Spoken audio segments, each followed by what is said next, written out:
అందరికీ నమస్కారం. నేను మీ కిరా కార్పిని. జగన్మోహన్ రెడ్డి అంటే నాకు కోపం, ద్వేషం అనుకుంటారు. అదేవిధంగా నేను జగన్మోహన్ రెడ్డిని ఎదిరిస్తాను, ప్రశ్నిస్తాను, విమర్శిస్తాను. అది అందరికీ కూడా తెలుసు. కానీ ఒక్క విషయంలో మాత్రం నేను జగన్మోహన్ రెడ్డిని విపరీతంగా ప్రేమిస్తాను. ఏంటి, ఎప్పుడు ఎదురు తిరిగేవాడు, ప్రశ్నించేవాడు, విమర్శించేవాడు ఒకసారిగా ప్రేమిస్తున్నాడు అని అనుకుంటున్నారా?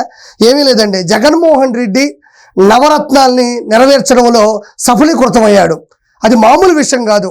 అలాంటి నవరత్నాల్ని, అలాంటి సంక్షేమ పథకాల్ని వాటిల్లో గెలవడం అంటే మామూలు విషయం కాదు. ఏంటి ఆ నవరత్నాలు? ఆయన ఏ విధంగా పెంపొందించాడు, ఏ విధంగా రూపొందించాడు, ఏ విధంగా వాటిని సఫలీకృతం చేశాడో ఒకసారి చూద్దాం రండి. ఇలా చూడండి, జగన్మోహన్ రెడ్డి రూపొందించినటువంటి సంక్షేమ పథకాల కింద వచ్చేటువంటి మొత్తం ఉండేటువంటి నవరత్నాలు. ఒకటి, ఎంజాయ్ విత్ గంజాయ్, బాయ్ బాబాయ్, భారీ ముద్దు, తల్లి చెల్లి వద్దు, ప్యాన్ ఇండియా ప్యాలెస్లు, నా భూతే నా భవిష్యత్తు, ప్రకృతి కకృతి, ఎదిరిస్తే వేసేస్తా, వీధికో swimming pool, battle with bottle. అంటే మొత్తం కూడా 9 నవరత్నాలు, సంక్షేమ పథకాలు. వాటిల్లో ఎలా అతను పై స్థాయికి వచ్చాడో ఒకసారి విధిశీకరిస్తాను చూడండి. ఎంజాయ్ విత్ గంజాయి, మీరు గంజాయితో ఎంజాయ్ చేయండి. నేను ఆంధ్రప్రదేశ్ కాలేజీల దగ్గర కానీ, రోడ్ల మీద కానీ, గుళ్ళు పక్కన కానీ, బళ్ళు పక్కన కూడా నేను మిట్ట మధ్యాహ్నం కూడా 365 days 24 hours కూడా మీకు అందుబాటులో కల్పిస్తారని గత 5 సంవత్సరాల జగన్మోహన్ రెడ్డి విచ్చలవిడిగా గంజాయిని ఆంధ్రప్రదేశ్లో అమ్మడం జరిగింది. సో అది అందరికీ తెలుసు. కాబట్టి ఈ నవరత్నాల్లో ఫస్ట్ది ఎంజాయ్ విత్ గంజాయి పెద్ద హిట్ అయింది. రెండోది బాయ్ బాబాయ్, అంటే వైఎస్ఆర్సీపీ బాగా బలపడడంలో, మంచి స్థాయికి వెళ్ళడంలో అతిపెద్ద పోర్షన్ మన వివేకానంద రెడ్డి గారు. అలాంటి వ్యక్తి పార్టీని పైకి లేపడంలో బాగా అలిసిపోయాడు. బాబాయ్కి ఇంకా కష్టం పెట్టకూడదు, ఆయన కష్టం రాకూడదని ఆయనకి ఒక విశ్రాంతి, రెస్ట్ ఇవ్వాలని బాబాయ్ని రెస్ట్ అండ్ పీస్ పంపించాడు. అంటే దాని పేరు ఏంటంటే పథకం బాయ్ బాబాయ్. మూడోది, భార్య ముద్దు, తల్లి చెల్లి వద్దు. అంటే భార్య ఏమో భారతిరెడ్డి గారు ముద్దు, ఆవిడ ఇంట్లో ఉండాలి. తల్లి చెల్లి అంటే విజయమ్మ గారు, షర్మిలమ్మ గారు మాత్రం ఈదులు వెంబడి తిరగాలి, ఇంటికి రాకూడదు, ఆస్తుల పంపకాలు ఉండవు, ప్రేమ పెంపకం ఉండదు, ఏమీ ఉండదు. భార్య ముద్దు, తల్లి చెల్లి వద్దు. అంటే భార్య ఇంట్లో ఉంటుంది, తల్లి చెల్లిని మాత్రం రోడ్ల మీద తిప్పుతూ ఉంటాడు. వాళ్ళు భయంతో బిక్కుమని బతుకుతూ ఉంటారు. అంటే ఈ పథకం కూడా చాలా పెద్ద హిట్ అయింది. ఆ తర్వాత చూడండి, ప్యాన్ ఇండియా ప్యాలెస్లు. ఆయన ఎక్కడైనా ప్యాన్ ఇండియా స్టార్లు, ప్యాన్ ఇండియా సినిమాలు చూస్తుంటారు. అలానే ఆయన ఏ ప్యాలెస్ కట్టినా కూడా భారతదేశం వ్యాప్తంగా కూడా టాప్ 10లో ఉంటాయి అవి. ఏదో చిన్న ఇల్లు, చిన్న కట్టడం. ఆయన ఏది కట్టినా ఆ బాలీవుడ్లో ఉండే వాళ్ళని, ఢిల్లీలో ఉండే అత్యున్నత స్థాయి ఉండేటువంటి అనిల్ అంబానీ గారు, ముఖేష్ అంబానీ వాళ్ళు కూడా తలదండేలా కట్టుకుంటాడు. అందులో భాగంగానే ప్యాన్ ఇండియా ప్యాలెస్లు, యలహంక ప్యాలెస్ బెంగళూరులోనే వన్ ఆఫ్ ద టాప్ కర్ణాటకలో. రెండోది మన ఇక్కడ లోటస్ పాయింట్ ప్యాలెస్ హైదరాబాద్లో అన్నది టాపు. అదేవిధంగా తాడేపల్లి ప్యాలెస్, అది ఎంత పెద్దదో మనం ప్రత్యేకంగా చెప్పక్కర్లేదు.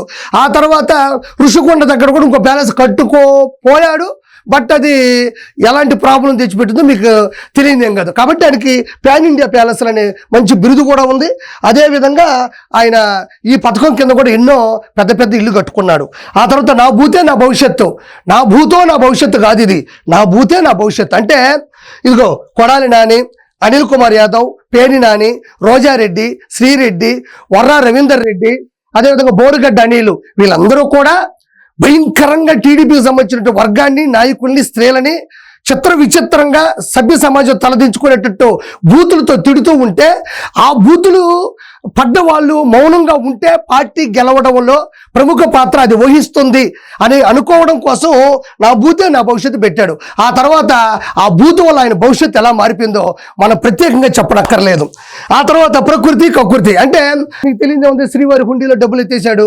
అదేవిధంగా ఆ కమిషన్లు, రిజిస్ట్రేషన్లో డబ్బులు, దందాలు, దౌర్జన్యాలు, అరాచకాలు చేసింది కాక ప్రకృతి కకృతి సంక్షేమ పథకం కింద గ్రావెల్లు, ఇసుక, ఎర్రచందనం, అదేవిధంగా ఏ కొండ కనబడ్డా మరుసటి రోజుకి, అంటే కొండ కనబడితే అది కొండ అన్న తేడా కూడా కనబడదు. ఆ రోజు రాత్రికే దాన్ని లేపేయడం కూడా జగన్మోహన్ రెడ్డి చరిత్రలో ప్రథమ అధ్యాయం. అంటే ప్రకృతిని కకృతిగా ఎలా లేపేశాడు అన్నది ఇది ఒక సంక్షేమ పథకం. ఆ తర్వాత చూడండి, ఎదిరిస్తే వేసేస్తా.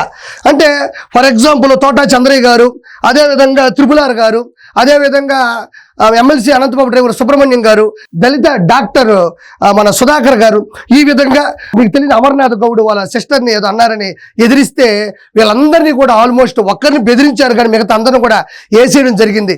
ఎవరైనా ఇది తప్పు, నువ్వు చేసే ఆగడాలు ఇంకైనా ఆపు, నువ్వు దేనికి పనికిరావు అని ఒక్క మాట వాడు ఇంట్లో కూర్చొని అనుకున్నా సరే, ఈదులో కూర్చొని అనుకున్నా సరే, అసెంబ్లీలో అడిగినా సరే వాళ్ళ అంతం చూసేంత వరకు నిద్రపాడు. ఎదిరిస్తే వేసేస్తా, ప్రశ్నిస్తే పాతేస్తా. ఈ పథకం కింద కూడా చాలా మంది పైకి పోవడం జరిగింది. ఆ తర్వాత వీధికో స్విమ్మింగ్ పూల్, అంటే భారతదేశంలో అందరూ డబ్బున్నోళ్ళు, స్టార్ హోటల్లో ఉండేవాళ్ళు మాత్రమే స్విమ్మింగ్ పూల్లో ఈత కొడతారు, కానీ పేద ప్రజలు ఈత కొట్టగలగరా? పేద ప్రజలకు ఈత కొట్టాలని ఉండదా? వాళ్ళకు ఉండదా ఈతంటే ఇష్టము?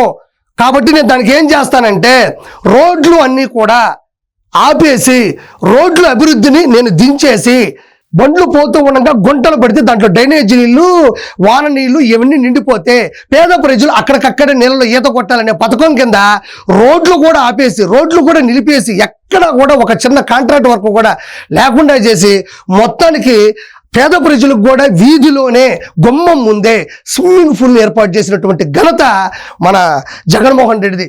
ఈ పథకం కూడా చాలా పెద్ద హిట్ అయింది. దాని తర్వాత బ్యాటిల్ విత్ బాటిల్. బాటిల్ అంటే మీకు తెలిసిందే, అంత బాటిల్ ఉంటుంది, కొన్ని నీళ్లు ఉంటాయి, అంత స్పిరిట్ ఉంటుంది, ఇంకోటి కలర్ పౌడర్ ఉంటుంది. ఈ నీళ్ళలో స్పిరిట్, దాంట్లో రంగు పోసేస్తాడు, ఆ తర్వాత కుదుపుతాడు, దాన్ని మళ్ళీ ఒక బాటిల్లో పోస్తాడు. నువ్వు ఏ రేంజ్ ముందు కొనుక్కోవాలనుకుంటున్నావో ఆ రేంజ్కి సంబంధించినటువంటి ఆ స్టిక్కర్ని అతికిస్తాడు. మ్యాషనల్స్ అన్నావా, ఇది మారుస్తాడు, మ్యాషనల్స్ కలర్ కలుపుతాడు, ఆ బాటిల్కి ఇది కలుపుతాడు, అంతే, ఇంకేం ఉండదు అక్కడ.